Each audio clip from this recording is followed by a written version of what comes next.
So I always took a liking to chakras because it was something that just kind of gels very well. You know, whether you do hypnotherapy or Reiki or pranic healing, um, so many things, or even if you're not looking at it from a healing perspective or from a spiritual perspective, it's just like basically you think of anything in life and you can slice it into the seven parts. You know, you've got seven colors of the rainbow. You've got different elements. You've got so many aspects of anything that you do. It can be divided into seven. So even if you don't believe in, you know, some people have a hard time believing in this sort of metaphysical thing, or, you know, when we talk about energy bodies, subtle bodies, and all that, some people just can't quite process that because it's not something that they can perceive, right? So that doesn't matter because everything can be looked at from these seven parts. So um, that is why I like how it works. It's very, you know, once you get the sort of basics, it's very simple. So in all the sort of sessions or counseling, or you know, where guidance is involved, I involve the chakras. I'm always looking at it from the chakra perspective. So just a little bit about, you know, what are these chakras. And so like I said earlier, I mean, some people might already have a good idea, but what we can see and feel is our physical body, right? The physical matter. But the mind and our thoughts and our prana, which is the vital energy, these are all functioning through our energy bodies, the subtle bodies, and they are sort of usually in line with our physical body, usually sort of within and extending out in different layers. So, for example, you have the pranic layer, right, which is in between the mind, body, and the physical, right? So that's why, you know, by doing pranayam, and I'm mentioning this because this is one of the other things that I do is teaching the basic pranayam, and you know, the importance, the benefits of it. Doing pranayam actually creates a sort of protective layer between the mind, body, and physical body. Why do we need that? Because most problems actually are rooted in the mind. The seed, as you can say, starts in the mind. And it's only when it's not resolved at the mind level, right, that it then manifests through the physical body.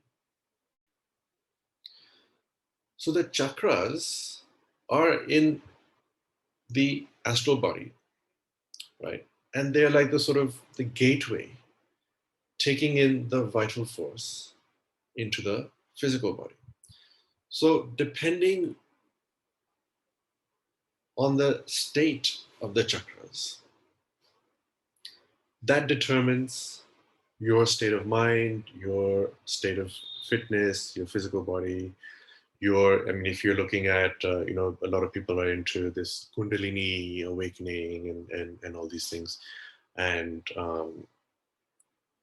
you know, trying to find the quick way to do that. But until and when your chakras are all cleansed and balanced, you cannot safely activate the Kundalini.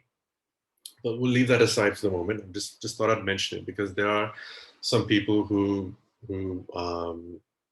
kind of give it a bad press by not doing it properly, right? So majorly there are seven chakras, starting from the root, also known as the Muladhara, which is at the base of the spine. Now, this is like the sort of foundation, your fundamental connection with Mother Earth, with the physical reality of life. So I'm giving this example to help you to understand how chakras can work. So, for example, somebody who might have gone through some traumatic experiences, some painful experiences, or maybe even a serious accident where you almost have, where you're, maybe life-threatening accident or something like that, right? What happens is your awareness, your consciousness, which is a combination of some of these subtle bodies, doesn't feel safe to be present in the physical body, right? So that's what leads to, um, not feeling safe. So that means your energy, your awareness, your mind, as a combination, is not in line with the physical body. It's like you're driving a car. Your physical body is like your vehicle, right? So you're driving a car, but then you're out. So then what will happen? You won't be able to drive safely, right? An accident is bound to happen. Or you're more likely to sort of go off track and stuff. And this is what many of us end up doing. Why do we end up off track from life? It's because maybe the root chakra is not in balance. Okay, so let me just show you. Okay,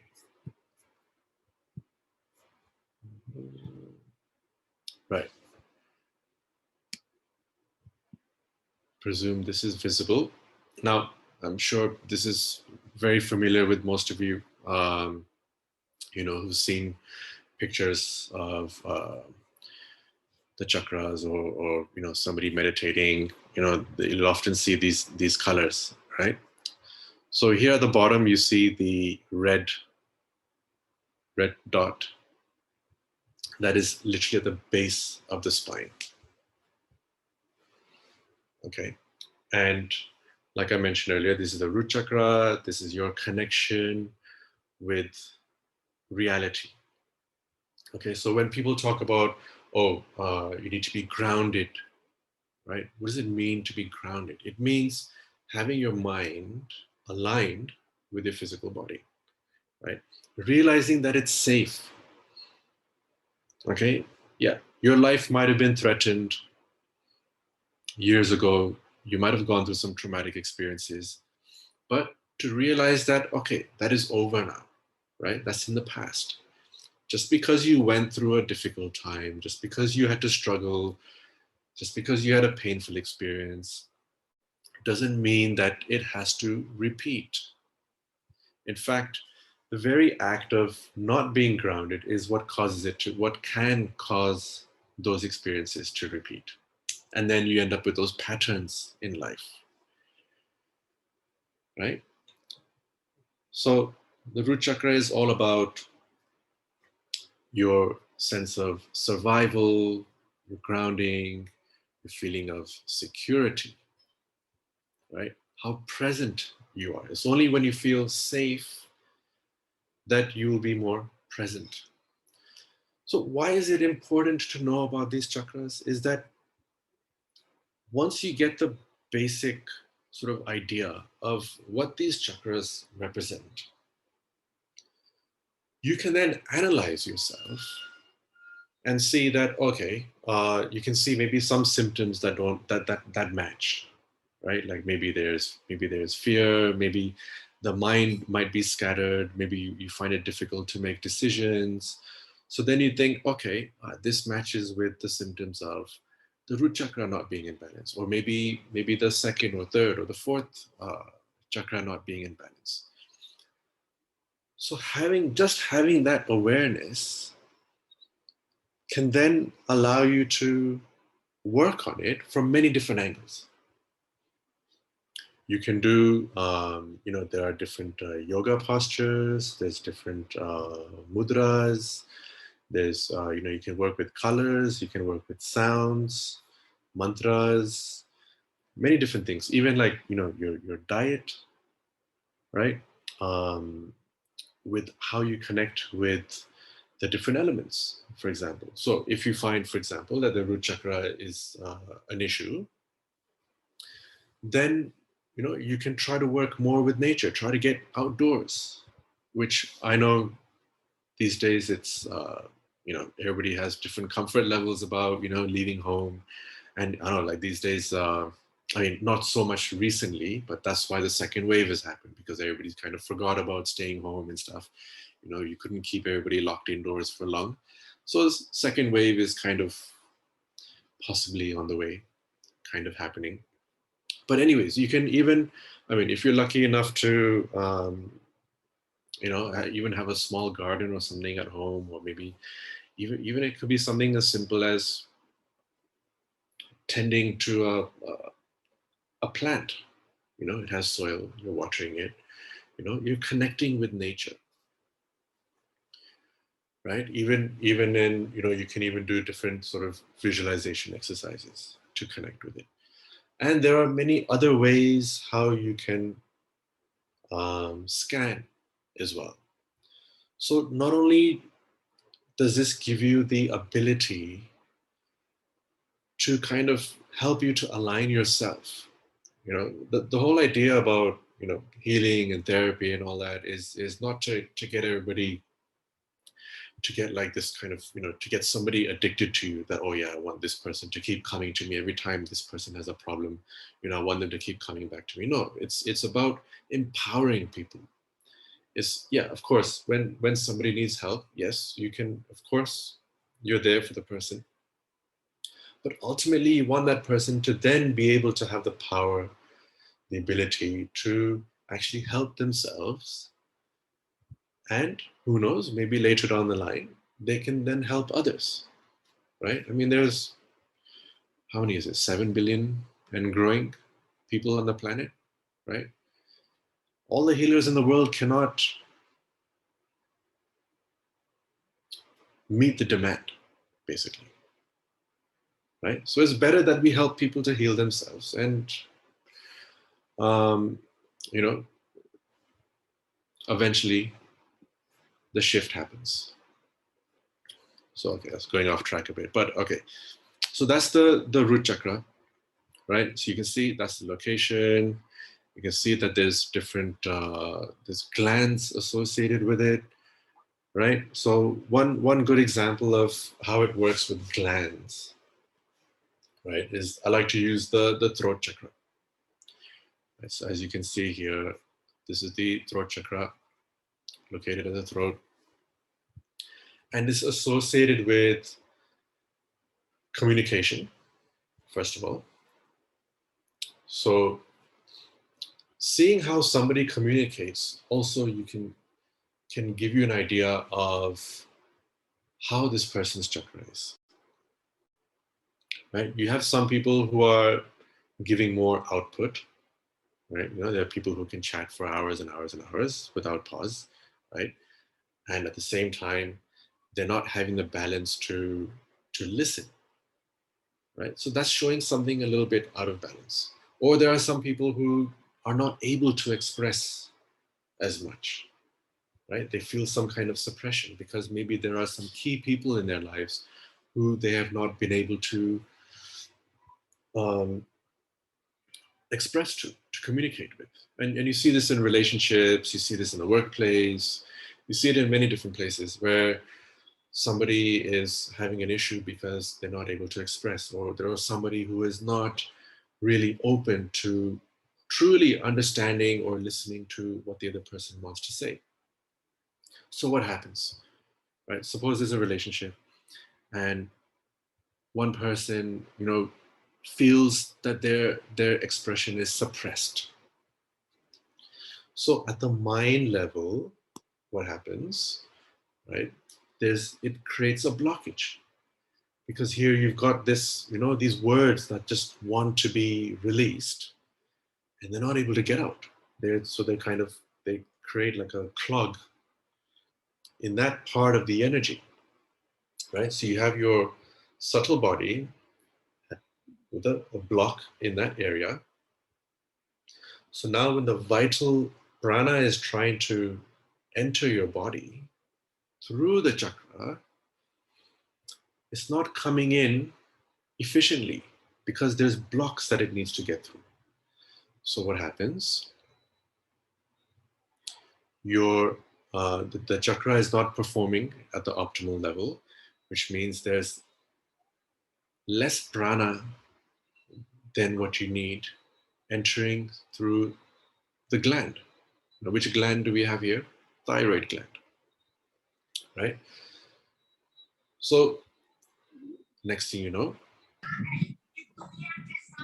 person ends up having a thyroid issue. And there are two types also, right?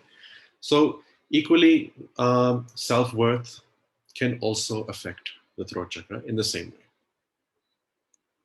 right? Somebody who's just not um, feeling worthy, somebody who's not realizing that what they truly are within because of environment, because of other people, because of their own thoughts through different experiences, that ongoing thinking and whatever else, right?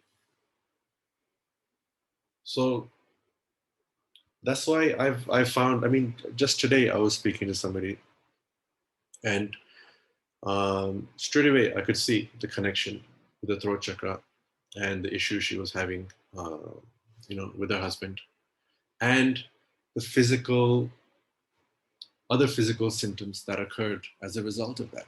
So, somebody who, is not able to control the weight, for example, you can try all the diets in the world, you can do the exercise, but why is it still difficult to get to that balance that you want? It's because you've not resolved the issue at the chakra level, and by extension, at the mind level.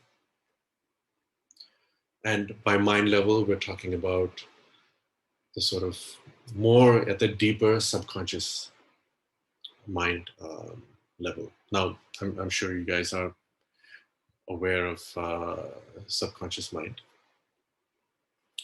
So that's the part which stores all your experiences, and it's the part which is really running the show. We think that with our conscious mind that we can control things, but actually not. Um, it's like it's nothing compared to the giant, which is the subconscious mind.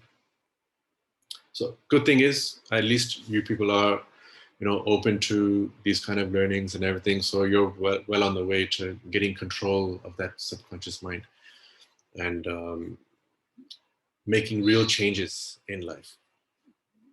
So similarly, right, we started with the root chakra, the sacral chakra, which is the second one, the orange color. So that's the color associated with it, orange, right? And this is about the pleasures in life, right? Now, it's also a two-way thing, right? Some people love to sort of enjoy things, but then are you also doing anything to allow your fellow person to also enjoy, right? And this is a very common one that comes up in relationships, right? That sometimes the pleasure thing is only one way, there's a imbalance. It's also, it's connected with the water element. So it's about how you flow through your experiences, right? It's also connected with different emotions. So all the different chakras, you'll have different emotions and different aspects of thought patterns and things associated with it, right? Moving up, we have the solar plexus, which is the yellow one, connected with the fire element. This is the one, like, I like to call this sort of the engine of the system. So you can think about things all day, you can plan and you can visualize and stuff, but at some point you have to actually physically move things to make things happen, right? So this is the one which gives you the confidence, the motivation, the drive to actually make things happen in reality. And then moving up, the green one is the heart chakra. So heart chakra is associated with love, acceptance, but then that can also get affected by, holding grudges. Um, Sometimes, as much as we know that is good to forgive, but it's not always easy. And I know just as well, even though while I'm talking about it, I'm remembering, certain people, which I don't know, I might never forgive them. That might be my life story, or maybe I might. But that's everybody has their stories, right? It's not easy. But forget about other people, but at least forgive yourself, right? A lot of times we talk about forgiveness, but we don't. We're always thinking, oh yeah, I need this person. Yeah, this person did this. I can never forget, and this and that. But we often forget that we need to forgive ourselves also. So that's all that. And see, ultimately, it's also a reminder that acceptance, accepting things as they are. Everything is been created by some divine intelligence, divine consciousness. So by us not accepting some part of it, then we are questioning that consciousness, that supreme creative power, right? Then, yeah, as I spoke about, the throat chakra, the blue one, um, expression, communication, self-worth, and this is like, where you kind of need to realize that, okay, yes, you do have this identity, but ultimately, when you look beyond the physical body and the mind and everything else, what is left is just the consciousness, right? And the consciousness is just as divine as any other form that the consciousness takes. So you need to, sometimes we need to remind ourselves about that, right? We're not just, any old person going through their karmas and everything else. It's, we actually do have this divinity within us. Then moving up, third eye, right? So this is, about, this is where the visualization happens. How are you, coming up with sort of ideas, and this really connects with sort of space. So anybody who likes to do stargazing, looking at the moon, these sort of things, that really helps open up and balance your third eye. So sometimes we have amazing imagination and these creative ideas and all these things, but that's as far as it goes, right? It needs to eventually have an outlet. And there are interesting ways in which these chakras interact with each other also. So that's the duality of the third eye, right? It's, see, for some people, they're more than willing to do the action, but not having enough ideas. So by knowing all these different things, you can have a clear enough picture to see where in your life what it is that you need to address. And it could be in any aspect of life. If it's, whether it's in a relation, see, even in a relationship, right? Maybe one partner can see where it's going, and they can see a future, and they can see themselves implementing it. But the other partner is not able to see it. So then there's an imbalance, right? Maybe the balance is happening at the root chakra level. One person's just not there, right? I'm sure many of you can connect with this, that, in a relationship, or, it doesn't even have to be like a marriage, or, that kind of relationship. It could even be in a business partnership, or somebody you sort of work with, right? There's one person who could be really sort of involved, right? And the other person is like, you're talking to them, and you get the feeling that their mind is somewhere else all the time. So that's root chakra. They're not physically there. They're not connected. They're not present in the situation. At the top, you have the crown, Sahasrara, associated with the 1,000-petal lotus. That's the ultimate aim, to have the consciousness at that level. It's all about oneness, realizing that there is no separation. There is no you and me and everything. Ultimately, we are all one consciousness, just expressing through different forms.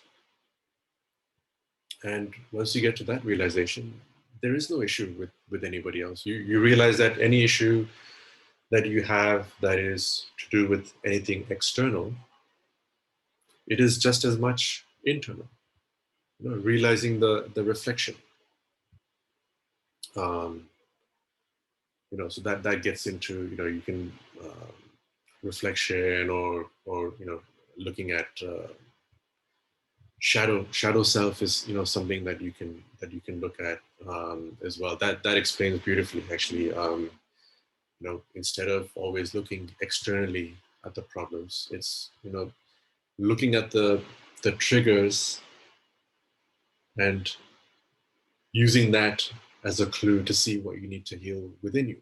So there are many different things that can help you with crown chakra.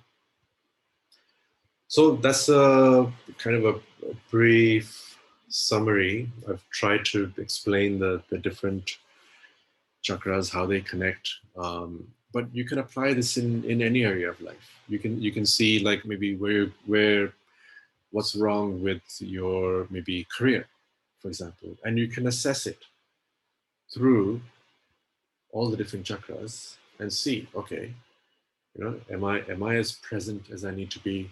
Am I getting as much joy? Is this really a source of joy for me, or is it just something like I'm just doing for the sake of it? Like, there are a lot of people who are working because, in a particular job, purely just because it's to pay the bills, but it might not necessarily be, your passion, right? Then you can see, where do you have the motivation to put in the best? If not, then you're cheating yourself and the employer. I mean, it's not really not being as productive as you can be, right? You're kind of working against the flow. You're working against the grain. Whereas, you see some people, they get into something, especially some of these people who do creative work, or something. And I'm thinking of this guy who left his his day job, right, to create these pond and fountain systems, for example. He had no idea that if this is going to take off or whatever, but just literally a few months into it, because this is something that he enjoys. He truly enjoys with a passion. He's totally in it. So of course the output is going to be beautiful. It's going to be amazing. The result is such that everybody's falling in love with his products. And now he hardly has time. He's so busy. So, going back to this thing, it's then like, your love for the thing that you do. Are you sort of, is it giving you sort of dignity? Are you able to communicate through it? Do you have the vision? Are you able to implement everything that you're able to visualize? See, if everything is in line, then it's fine. Things will just happen almost on as if it's on autopilot, right? So that's the beauty of working with chakras. This is just like a kind of a snapshot preview kind of thing of an actual course I do, and I do it in different ways, but the main thing is that you understand through all the angles how the chakras work, how you can use them as a self-diagnosis and as a diagnostic tool to guide others also, if you so wish.